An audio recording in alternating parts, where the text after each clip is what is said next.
Hi guys, so let us meet in next topic. So now topic is like ఇప్పుడు topic ఏంటంటే మిమ్మల్ని అర్థం చేసుకోని వారి దగ్గర మీ ప్రాబ్లమ్ని వెళ్ళి చెప్పకండి. సపోజ్ లెటస్ ఇప్పుడు ఎగ్జాంపుల్ తీసుకుంటాము, మన డ్రీమ్ పార్ట్నర్ ఎవరు మనకి వచ్చేసి ఒక లేడీ అయితే 30 years అయిపోయింది. యూజువల్గా 22-25 మ్యాక్సిమం లిమిట్ 28 yearsలో పెళ్లి చేసి పంపించేస్తారు లేడీ హౌస్లో, లైక్ పేరెంట్స్ హౌస్లో. ఇఫ్ సపోజ్ 30 years వరకు ఒక అమ్మాయి పేరెంట్స్ హౌస్లో ఉంది అంటే అందరూ అడుగుతారు ఎందుకు పెళ్లి చేయలేదు, ఎందుకు. మిమ్మల్ని అడిగేది తక్కువనే ఉంటుంది, మీ అమ్మ నాయన పైన ప్రెషర్ వేసేది చాలా ఎక్కువ ఉంటుంది. ఆ ప్రెషర్ భరించకుండా వారు అన్ని టెన్షన్ని మీ పైనే చూపిస్తారు. సో అప్పుడు మీకేంటంటే మీరు వచ్చేసి you want to live for your dreams. Me dreams కోసమే బతకాలని ఉంది.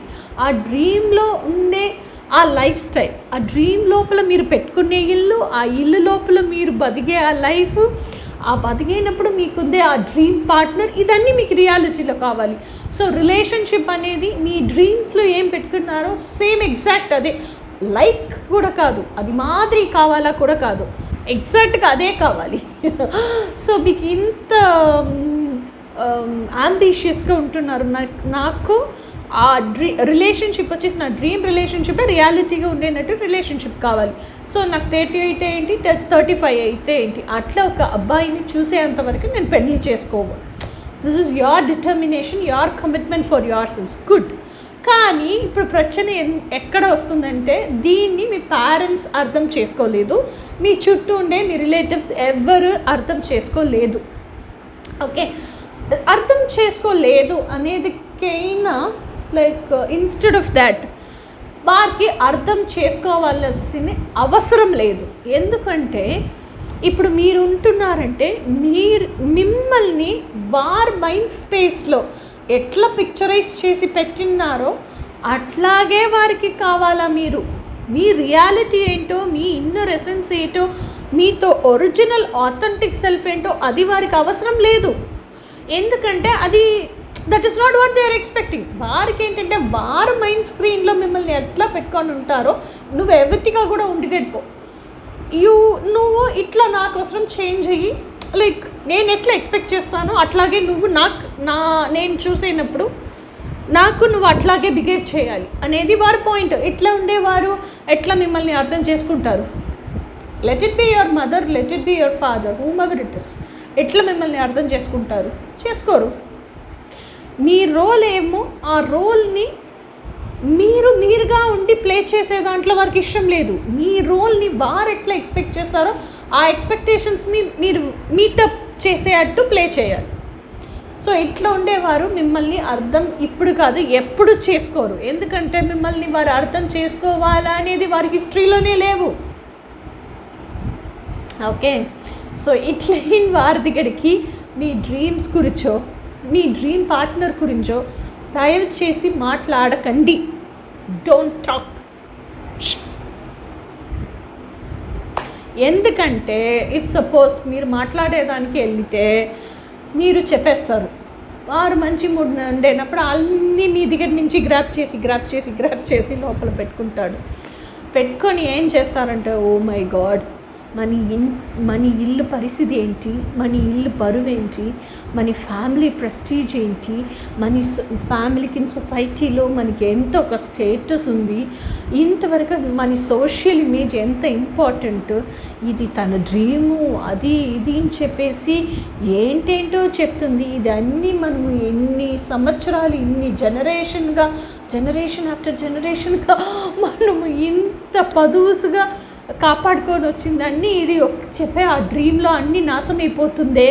ఇంత ఆలోచన చేస్తారు, మీరు మీ డ్రీమ్ని ఎక్స్ప్లెయిన్ చేసిన తర్వాత నాశనం చేసేస్తుందే. ఇది ఎట్లా స్టాప్ చేసేది? దాని దగ్గర మాట్లాడితే ఏం ప్రయోజనం లేదు. అది ఇంత దూరం ఇంటెన్సిఫైడ్గా అంబిషియస్గా తనతో డ్రీమ్ కోసమే కమిటెడ్గా బతుకుతూ ఉంటుంది. ఇట్లా ఉండే అమ్మాయి దగ్గర మనం ఏం చెప్పేది, ఎట్లా స్టాప్ చేసేది అనేది ఫస్ట్ స్టార్ట్ అవుతుంది. ఆ తర్వాత ఫస్ట్ మీరు మమ్మీ దగ్గర ఎక్స్ప్లెయిన్ చేస్తుంటారంటే అది ఆటోమేటిక్గా డాడీకి పోతుంది నైట్ స్లీప్ చేసాను. అప్పుడు daddy little by little start చేస్తారు అడ్వైస్ చేసేదానికి. అడ్వైస్ కాదు, క్లాస్ తీసేదానికి. డైలీ 1 hour క్లాస్ జరుగుతుంది ఇంట్లో. నువ్వు ఇట్లా అయితే ఇట్లా అయిపోతుంది. మిమ్మల్ని కంప్లీట్గా బ్రెయిన్ వాష్ చేసేస్తారు. బ్రెయిన్ వాష్ చేసేరో లేవో, మీరు బ్రెయిన్ వాష్ అవుతారో లేదో, వారు చెప్పి చెప్పి చెప్పి చెప్పి చెప్పి రోజు మీకు అలిసిపోతుంది. సో ఇవన్నీ ఎందుకు, ఈ డ్రామాస్ అన్నీ ఎందుకు? మీరు అంబిషియస్గా ఉంటున్నారు, మీ లైఫ్ని మీరు మార్చ్ ఫార్వర్డ్ చేసి స్టెప్ ఆన్ పెట్టి ఫ్రంట్లో వెళ్తానే ఉండాల్సింది కదా, అంతే కదా. వీరికి అందరికీ తెలిసి ఏం చేసేస్తారు? ఏం చేయరు. ఇంకొక సైడ్, ఇది డాడీ సైడ్. మమ్మీ సైడ్ ఏం చేస్తుంది? ఎట్లా స్టాప్ చేయాలంటే మమ్మీకి తెలిసింది, ఓకే మీకు లా ఆఫ్ అట్రాక్షన్ అది ఇది అని చెప్పేసి మనము చదివి మనకి తెలిసిందల్లా ఇప్పుడే. కానీ మన నాన్న కూడా లేదు, మన అమ్మ చేసేది చూసి మనము డ్రీమ్స్ రియాలిటీకి వచ్చింది అని చెప్పేసి ఎట్లా మనం నేర్చుకుంటాము? మన అమ్మ చేసిన పూజల్లో.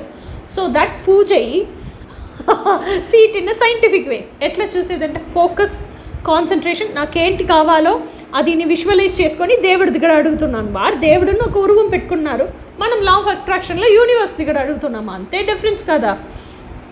సో వారేం చేస్తున్నారు? ఫోకస్, కాన్సన్ట్రేషన్, దేవుడి ముందు కూర్చొని ఉంటారు పూజ రూమ్లో.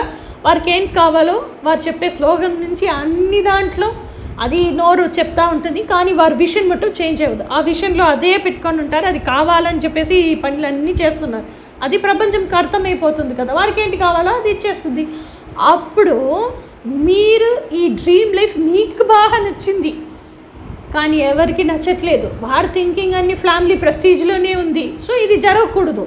సో వారు ఇప్పుడు దేవుడి ముందు కూర్చొని ఉంటున్నారు. సో ప్రేయర్ మొత్తం దానికండి, ఇది జరిగితే అన్ని పాడైపోతుంది, ఇది జరగకూడదు, ఇది జరగకూడదు, జరగకూడదు. ఇదే వారి విజువలైజేషన్, వారి ప్రేయర్. అది మీరు ఎంత స్ట్రాంగ్గా ఉండినా కూడా, ఎమోషనల్గా, మెంటల్ స్టామినా వైజ్ ఎంత స్ట్రాంగ్గా మీరు అంబిషియస్గా మీతో డ్రీమ్కి కమిట్మెంట్గా ఉండినా కూడా వారు థింక్ చేసేది మిమ్మల్ని వచ్చి అఫెక్ట్ చేస్తుంది, మీ డ్రీమ్ని రియాలిటీకి వచ్చేదానికి అలౌ చేయదు. So don't tell to people who will not understand you.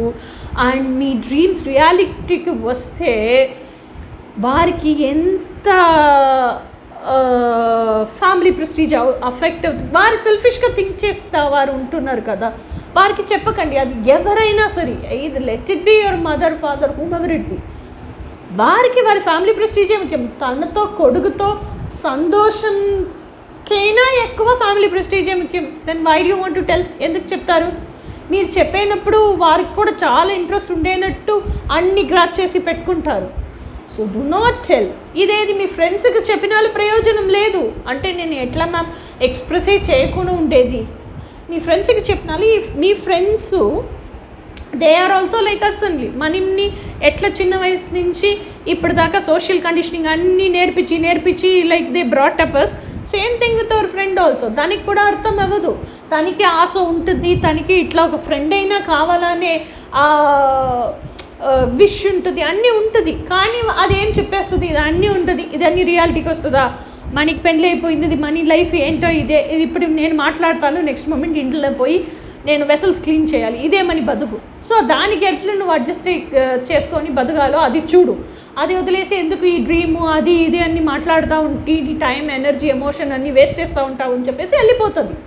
So when people don't value your dreams and మాట్లాడేసి ఇలా రియాక్షన్ ఇచ్చేటప్పుడు మీరు డిస్కరేజ్ అయిపోతారు, మీరు డిసప్పాయింట్ అయిపోతారు, you will get broken down. అది చేయకండి. వీరికి అందరికీ చెప్పి like why do want to first of all tell, వీరికి అందరికీ చెప్పి పురంజపెట్టి వారది అక్నాలెడ్జ్ చేసి వారది వ్యాలిడేట్ చేసి what is going to happen, దానివల్ల ఏం ప్రయోజనం? ఏమీ లేదు కదా. జస్ట్ మీరు లైక్ మీతో ఫీలింగ్స్ని ఎక్స్ప్రెస్ చేస్తారు అంటే అప్పుడు నేను ఒక ఐడియా ఇస్తాను. మీ ఫీలింగ్స్ని మీరు ఎక్స్ప్రెస్ చేయాలంటే ఒక డైరీ తీసుకోండి. మీ హార్ట్లో ఏ దేవుడు మీకు చాలా ఇష్టమో ఆ దేవుడిని పేరు పెట్టుకోండి. ఆ డైరీకి పేరు పెట్టుకొని ఆ దేవుడికి చెప్పేనట్టు మీరు ఎక్స్ప్రెస్ చేసేనట్టు ఆ డైరీలో ఫుల్ అక్కుడి లైక్ హౌ టు టెల్ ఉణర్వపూర్వంగా రియాలిటీలో అది ఫీల్ చేసి ఆ దేవుడు మీ ముందు నిలబడి ఉంటే లేదా కూర్చొని ఉంటే మీరు ఎట్లా మాట్లాడుతున్నారు దేవుడి దగ్గర ఉண்மைగా మాట్లాడతారు కదా, అట్లా ఆ డైరీలో రాసుకొనే రండి. అప్పుడు దేవుడికి అది వినపడుతుంది. 100% ప్రపంచానికి డివైన్ సుప్రీంకి అది వినపడుతుంది. దేవుడి దగ్గర అన్నీ ఎక్స్ప్రెస్ చేయండి. ఎక్స్ప్రెస్ చేసేసి మీరు ఎక్స్ప్రెస్ చేసేస్తే ఏదైనా ఎగని మీ ఎమోషన్, అది బాధ ఎగని, సాడ్నెస్ ఎగని, కోపం ఎగని, ఏదైనా ఎగని దానికి డెఫినెట్గా రిప్లై వస్తుంది మీకు. ఏదర్ వాట్సాప్ మెసేజ్గా వస్తుంది, లేకపోతే ఫేస్బుక్ పోస్ట్గా వస్తుంది, లేకపోతే యూట్యూబ్ ఒక వీడియోగా వస్తుంది, లేకపోతే ఇన్స్టాలో రీల్స్గా వస్తుంది. ఎట్లయినా మీకు అది రిప్లై వస్తుంది. So this is how you should be self content and you should be your best friend, own best friend, and you should always take the help of the divine, not from others. ఎవరికి దయచేసి చెప్పకండి. మిమ్మల్ని అర్థం చేసుకునేవారు ఎవరు లేదు. And more over అర్థం చేసుకోరు, and they don't want to understand you, and they only are bothered about family prestige and their social image. నాకెంత దూరం తెలుసో అంత దూరం ఎక్స్ప్లెయిన్ చేసేసినాను. Remaining is all yours. Decision తీసుకోవాల్సింది, నిర్ణయం తీసుకోవాల్సింది మీ చేతిలోనే ఉంది. సో నెక్స్ట్ వీడియోలో చూస్తాము, ఇంట్రెస్టింగ్ వీడియోలో. టాపిక్ మర్చిపోయినాను. So until then bye.